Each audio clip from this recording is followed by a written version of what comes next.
satu garisnya dah tutup. Ini sedang. Itu tidak nunggu. Sedang lah. Apa yang terjadi kan?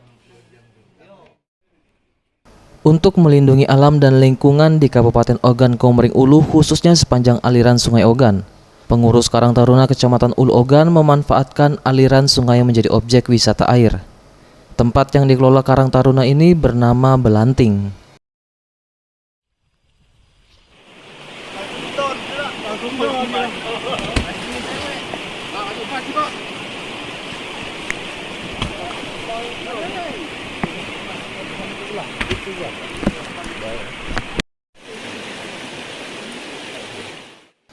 Nama Belanting sendiri merupakan singkatan dari bersama melindungi alam dan lingkungan.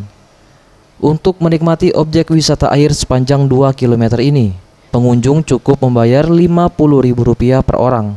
Biaya ini sudah termasuk fasilitas ban dan alat keamanan.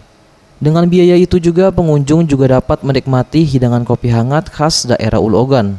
Untuk menuju lokasi, pengunjung akan diantar pemandu wisata menggunakan kendaraan roda 4. Selanjutnya berjalan kaki sekitar 500 meter menuju garis start.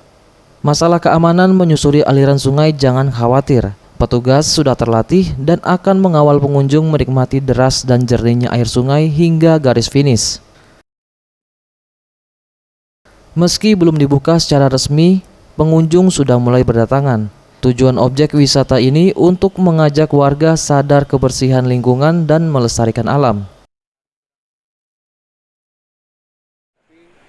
Yakin ini akan sangat menantang dan akan memberi rasa gembira bagi destinasi wisata Belanting, Ulu Ogan, Desa Klumpangeng. Untuk Medan, Bang? Untuk Medan. Ini Belanting ini objek wisata baru, wisata air mengarungi Sungai Ogan ini sepanjang 2 km, ditempuh dengan jarak 1,5 jam.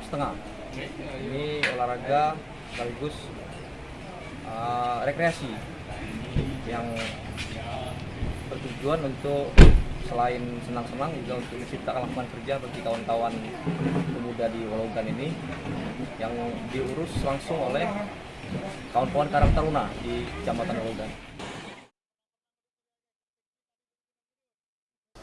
Bagus Mihargo, Sriwijaya TV.